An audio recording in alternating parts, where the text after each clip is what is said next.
Last 5 seconds. Ready? Start.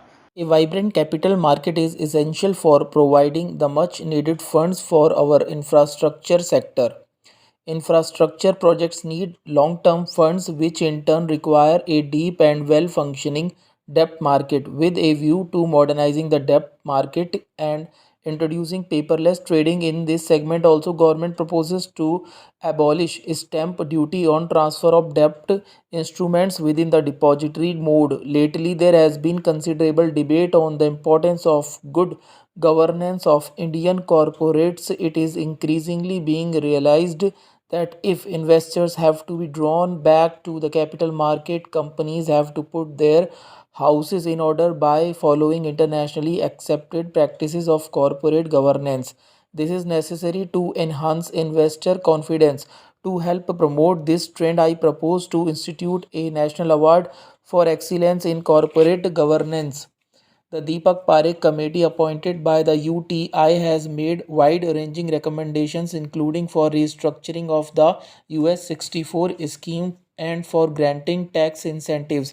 We are taking necessary action. I will come to the tax incentives shortly. The details of the restructuring are being announced separately in a press release. This should lift the cloud of uncertainty from the capital market and restore confidence. My tax proposal will also greatly strengthen mutual funds and thereby help bring small retail investors back into the capital market. It has also been decided to set up a joint mechanism between SEBI and the Department of Company Affairs for taking stringent action against unscrupulous promoters who raise money from investors and misutilize them. The high rate of growth of non-developmental expenditure by government is a growing and critical source of concern. I propose the following initiatives. The most effective and lasting solution to this problem is to begin the process of downsizing government. We are making an immediate beginning by abolishing four secretary level posts through a process of merger and rationalization of central government departments. This will take effect from today.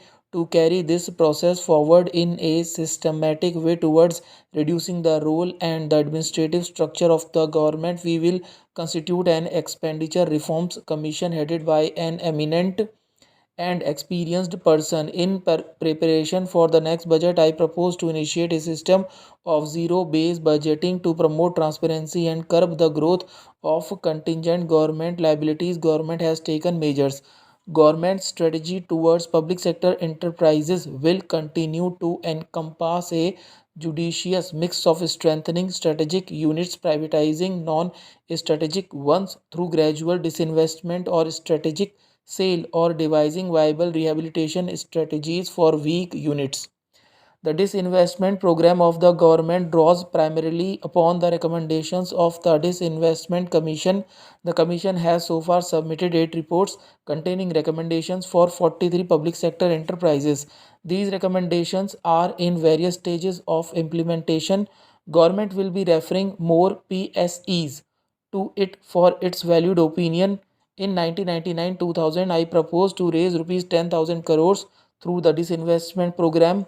This will help the government to fund the requirements of social and infrastructure sector is equally important. It will lead to improvements in productivity and profitability of this enterprises and also to the further development of domestic capital markets. Government have been providing budgetary support to central PSEs for rationalizing manpower under the voluntary retirement scheme. However, such assistance has generally been restricted to loss making enterprises. There are a number of enterprises which are marginally profit making and which need to reduce manpower to remain viable but do not have the resources to finance such rationalization exercise. The government would encourage such enterprises to raise money from banks against government guarantees and interest subsidy.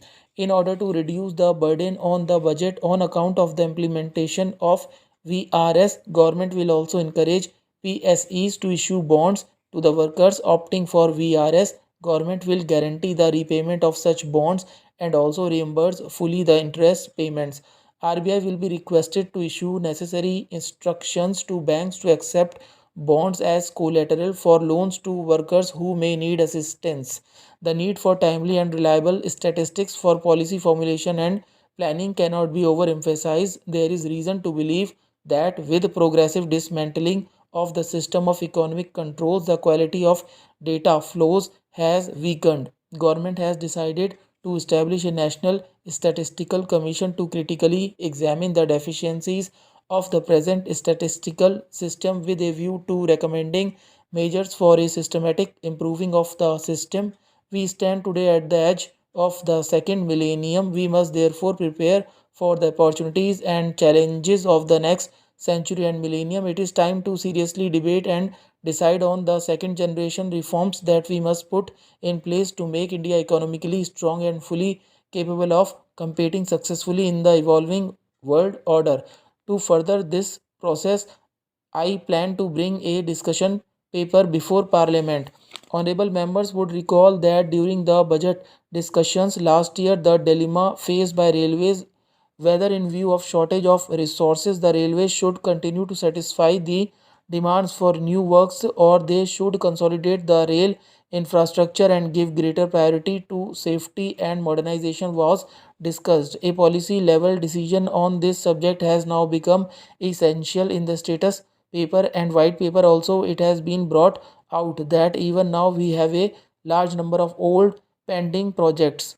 Possibly there cannot be an easy solution for this dilemma because the development of backward areas is necessary and new demands keep coming. However, in this budget we are making an effort that first we strengthen our existing railway system so that safety is improved, railway operation becomes effective, and we are able to technologically upgrade and modernize the railways. Despite this, wherever possible, we have tried to meet new demands also. I am happy to inform the House that our efforts with regard to Mumbai Metropolitan Transport Project have succeeded and we have received the approval of the Cabinet for setting up of the Mumbai Rail Vikas Corporation.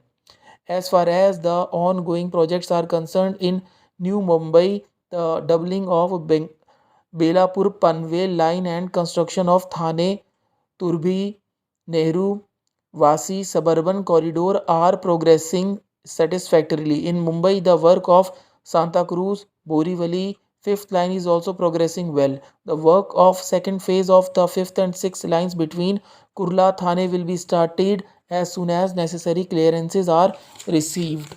It gives me pleasure to inform the House that in the metropolitan city of Calcutta, we have decided to extend the construction of metro rail from Toliganj to Gadia. In addition, we have included in this budget the single line connection of Prince Ghat to Majar Hat, thus completing the full ring of Calcutta Circular Railway. A survey has also been undertaken for doubling and electrification of this route. The work of electrification of Dum Dum to Tala is already in progress. As regards Chennai, the work of Mass Rapid Transit System Phase 2 between Tirumala and Velachari is progressing satisfactorily. In the metropolitan city of Delhi, the Delhi Metro Rail Corporation has started work on Phase 1 of Mass Rapid Transit System. This shall improve the public transport system, which is in a very bad shape right now. I am happy to inform the honorable members that the Railway Sports Control Board has been renamed as Rail Sports Promotion Board to reflect the new orientation of its purpose. In last budget, that to bring about greater transparency, the recruitment against sports quota would be made through open advertisements of promising sports persons. Procedure for recruitment has since been modified and 70% of the vacancies in the sports quota are being filled via open advertisements. As in the past, railways have maintained their position in the forefront this year also in the sphere of sports. In the recently concluded Asian Games in Bangkok, railways have given outstanding performance. I take pride in mentioning that out of 7 gold medals won by India, 5 gold medals were bagged by railway athletes. I am confident that with the measures being taken to promote sports in railways, our sportsperson would continue to give outstanding performance in the future also and bring laurels for the country. The orthopedically handicapped and other persons with their escorts presently get a concession of 75% in first class, second class, and sleeper class. I have decided that in future this concession will also be available in air conditioned 3 tier and air conditioned chair car. In addition, 50% concession will be given in other air conditioned classes. Press correspondents accredited to the headquarters of Government of India and state governments, union territories and district headquarters are issued coupon books at 25% concessions in first class fares and 50% concessions in second sleeper class fares for journeys up to 2500 kilometers per month. I am happy to inform the house that with these coupon books they can themselves avail of 50% concession in all classes for journeys up to 30,000 kilometers in a year. As our recognition of the contribution made by the recipients of President's Police Medal for Distinguished Service, it is proposed to provide them the facility of 30% concession for travel in all classes and by all trains including Shatabdi and Rajdhani services after they attain the age of 60 years, acknowledging the significance of the services of licensed porters in making the journey of rail passengers comfortable. They have already been given the facility of one second class pass for self from their place of work to any station in India once a year. It has been decided that in future the licensed porters will also be extended the facility of one set of privilege ticket order in second class every year. I am glad that this trade fair has been organized and the production in the big, medium and smaller industries will be all exhibited here, which will have advantages for the development of this country, both in the industrial field or heavy industries and medium sized industries and small industries.